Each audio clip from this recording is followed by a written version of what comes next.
আটাইখিনি মছলা প্ৰয়োগ কৰি এখন আমিষ স্বাদৰ আঞ্জা সম্পূৰ্ণ হ'ল। স্বাগতম জনাইছোঁ মই আপোনালোকক মোৰ চেনেলটোলৈ। আজি মই আপোনালোকক দেখুৱাব লৈছোঁ স্কচৰ এখন আঞ্জা। স্কচখিনি মই পুৰি লৈছোঁ। পুৰি লৈ লগত লৈছোঁ উপকৰণ হিচাপে তেল মাৰিবলৈ পিঁয়াজ, নহৰু বাটা, আদা, তেজপাত আৰু এবিধ মই ঘৰতে ৰুই লোৱা মছলা পাত বুলিয়ে জানিছোঁ, গছবিধৰ বিশেষ নাম মই নাজানো, গতিকে এই পাতবিধ শুকুৱাই ৰাখোঁ তেজপাতৰ দৰে চিঙি আনি এইটোকো ইয়াত দিওঁ। আজি মই এই আঞ্জাখন নিৰামিষ উপকৰণখিনিক লৈয়ে মই আমিষ স্বাদ তুলিবলৈ লগত লৈছোঁ মছলা কিছু নিজে ঘৰতে গোটা মছলা কিনি আনি মই এয়া ৰ'দত পৰিষ্কাৰ কৰি ধুই ৰ'দত শুকুৱাই তাৰপিছত গুড়ি কৰি এয়া ৰাখিছোঁ জিৰা, ধনিয়া গুড়ি। এই মছলাও দিম, লগত দিম আঞ্জাখন আধা সিজা হ'ব যেতিয়া ওপৰত এই ফ্ৰাই আলু।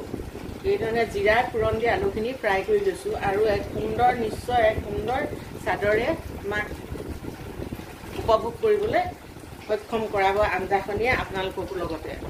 আজি মই দুপৰৰ ভাতৰ বাবে ৰান্ধিব লৈছোঁ এখনেই শাক ভাজি। এই শাক ভাজিখিনি লৈছোঁ ঢেকীয়া, যিখিনি সহজলভ্য শাক ভাজি, কিন্তু ইয়াক মই উপকৰণ হিচাপে লৈছোঁ তেল মাৰিবলৈ ৰঙা জলকীয়া কুটি, নহৰু বাটা, লগত দিম আদা কুটি, আৰু লগত দিম মই ইয়াক আলংকাৰিক ৰূপ দিবলৈ, আলংকাৰিক ৰূপ তথা চাদৰে দুয়োটাই আমি উপভোগ কৰিব পাৰিম। লগত দিম এয়া মচুৰ দাইলৰ বড়িসমূহ তেলত কিছু ফ্ৰাই কৰি।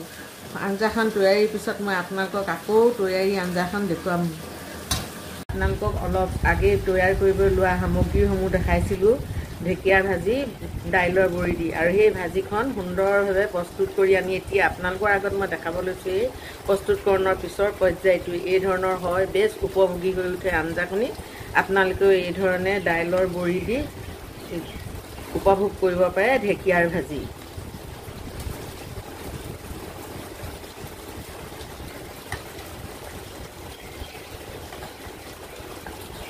এয়া দুবিধ উপকৰণ, স্কচ আৰু আলু ফ্ৰাই, লগত দুটামান দাইলৰ বড়ি। এইখিনি নিৰামিষ বস্তুক মই আমিষ স্বাদেৰে তৈয়াৰ কৰিলোঁ। মছলা বটা, তেজপাত, পিঁয়াজ, নহৰু ইত্যাদি যিখিনি সৰ্বসাধাৰণতে মানুহে ব্যৱহাৰ কৰে, আটাইখিনি মছলা প্ৰয়োগ কৰি এখন আমিষ স্বাদৰ আঞ্জা সম্পূৰ্ণ হ'ল।